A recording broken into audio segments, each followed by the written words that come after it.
今年的台军汉光演习从8月5号持续演练至14号，演习首日便接连出现坦克掉落零件以及战机冲出跑道等安全事件。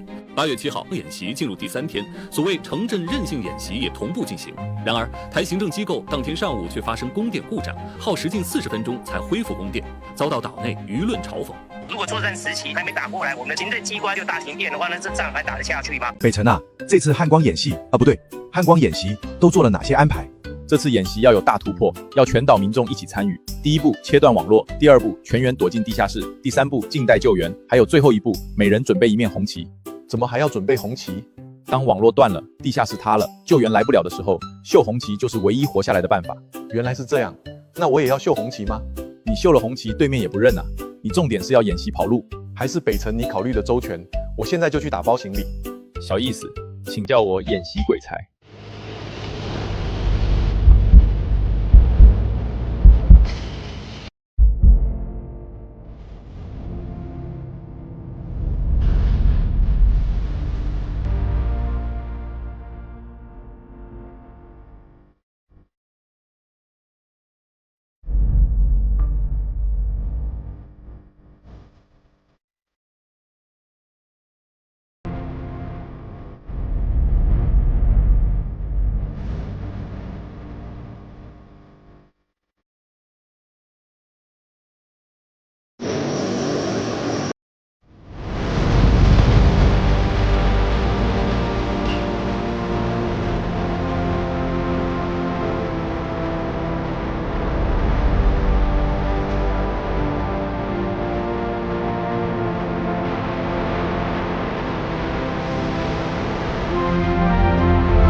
台委叛军1年1度的汉光演练又开整了。今年最大的区别就是全社会系统动员。过去汉光演习的重点聚焦于陆军防御、海空作战和反登陆，这次明确纳入了电信、交通、医疗、金融、地方政府及民间企业。这说明哇哇已经意识到了这些草莓兵是靠不住的，所以意图将全台2300万民众纳入战争体系轨道，和俄乌冲突一样搞成消耗战。哇哇想当然的认为和解放军的对战会是持续好几个月甚至好几年的消耗战，工业生产和后勤能力决定战争的持续时间，所以哇哇开始关注弹药库存、武器维修、军工恢复、民间运输和电力通信保障。在演练开始的时候，哇哇启动了民用港口征用、民间货运车队调度、电力通信应急抢修、医疗物资战时配给、金融系统防瘫痪等演练，甚至要求部分民间制造企业预留军工产能，模拟战时弹药维修、零部件补充的场景。哇哇所做的一切就是要把所有的台岛民众都绑上战船。这次还把天宫3防空导弹首次部署到了台北市区，把远程防空装备部署进入市区核心区域，就是想要依托城镇尽量拖延时间，等到呆地来救命。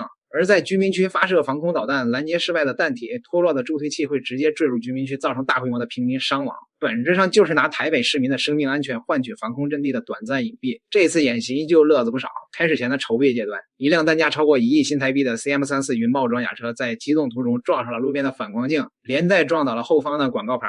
运送物资的中型战术轮车在路上发生了连环追尾，卡在马路中间当起了路障。还有军车在路上疲劳驾驶撞倒了路边的水泥石墩，导致3名官兵当场飙血送医。发这帮讨霉兵，基层训练偷工减料，日常管理形同虚设。近年来伪军面临着严重的兵源缺口，志愿役招募连年不达标，恢复1年期义务役之后，新兵训练周期短，实战科目严重缩水，基础驾驶、车队协同、装备保障等核心科目的训练时长被一再压缩，基层士官队伍大量流失，骨干力量断层，导致日常管理松弛，安全检查走过场，连出车前的人员状态核验、车辆安全检测都流于形式。演习都搞成这个鸟样，真上了战场，怕是还没开打的非战斗减员就得一大半了。开演的第一天，一辆 M60A3 坦克开着逃生门直接掉在马路上，当晚又有一架 F-16战机冲出跑道。阿发的脑子不知道怎么想的，居然使用混凝土障碍物、铁丝网和防爆墙封锁台北附近的一座关键桥梁，模拟阻止向台北市区推进的进攻方。你说你费这个事儿干嘛呀？红绿灯战术我们现在还都束手无策呢，你这又搞什么铁丝网、防爆墙？一个月几千块钱新台币，你拼什么命啊？更搞笑的是，演习首日深夜开展的万军计划撤离演练中，赖子身着防弹背心，头戴钢盔，搭乘云豹装甲车，在3波佯动车队的掩护之下前往衡山指挥所，这是干啥啥不行，逃跑第1名。大毛和二毛掐了快5年了，哇哇觉得自己又醒了，只要将台岛打造成战斗堡垒，把民用基础设施、工业产能乃至普通民众全部纳入战争轨道，就能把时间线拉长至数月甚至数年，靠工业生产和后勤消耗拖慢我们的节奏，最终等待外部势力的介入。台湾海峡放在钢产量和海运业不发达的2战时期，确实是属于天堑。至于现在无人体系化作战时代，朗子都能隔着波斯湾把大把的无人机丢到美军基地脸上，你觉得你亲爹的无人机水平和野爹相比怎么样呢？这次美军观察团全程观摩演习，野爹亲自下场撑腰，可把赖子给牛逼坏了。可赖子你也不想想，老美是把你们当炮灰当耗材的，断头饭自然是要比平时吃的好一点。美国现在自己都是泥菩萨过河，自身难保了，每一大战深陷泥潭。台北政权对于美国来说就是一颗消耗我们弹药的弃子，赶紧掐着指头算一下自己还能有几天蹦跶的吧。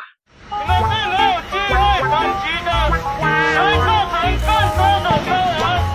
希望看到身边的同志一个走下来。哦，现在他们要模拟攻击土堆那边，土堆上面。冲完了，真的假的？他就冲那么一小段啊，他已经攻击好了。我觉得我被骗了。我看到2台小小的，然后就在土堆上飞，就叫攻击完了。你拍到那飞蚊症，那么小只，跟个苍蝇一样，有没有？对啊。这个麻雀药有什么好用的？是啊，这汉光演习你至少弄个真的来吧。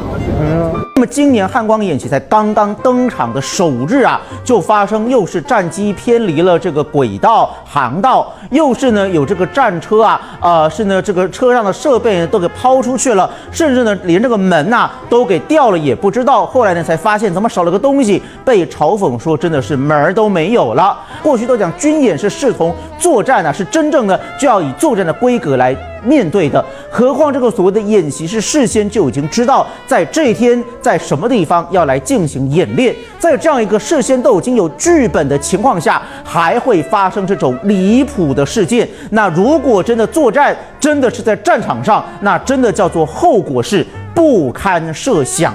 所以我们说整个台军的军纪败坏，整个螺丝松了，可见一斑其实呢，我们说民进党当局呢，也只忙着要么呢是搞所谓这个赖清德如何逃亡的演练，要么呢就在那边大张旗鼓的宣传所谓的断网演习要去扰乱民生要去呢这个渲染所谓的战争，贩卖恐怖。但是呢，搞政治宣传的同时，这个军事训练本身根本就不扎实。更好笑的就是，你汉光演习，你预定的演习区都已经公告周知会有火炮射击的地方，人家货船不走为什么会不走？你驱离无效军队是怎样？是纸糊的那我就再请问如果连货船你都驱不走，那大陆的海警船跟军舰你是怎么驱走？所以你平常根本就在唬烂嘛，你根本就是在那边人家来你就恭迎，人家来你就目送，你只是在那边看而已。说我是干，你别笑。做一个专业的演员吗？大陆朋友，笑归笑别打别笑，这样你懂了吧？做一个专业的演员吗？你懂懂为什么我说一旦打过来尸横遍野吧？台湾都是这种啦。也不能乱躺，因为这个枪不好的话，很容易造成你的内脏损伤。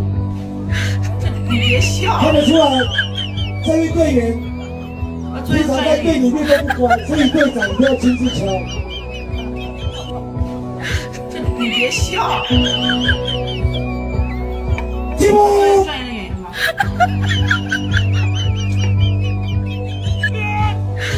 你别笑。快过去吧，加速度一个嘞。做一个专业的演员吗？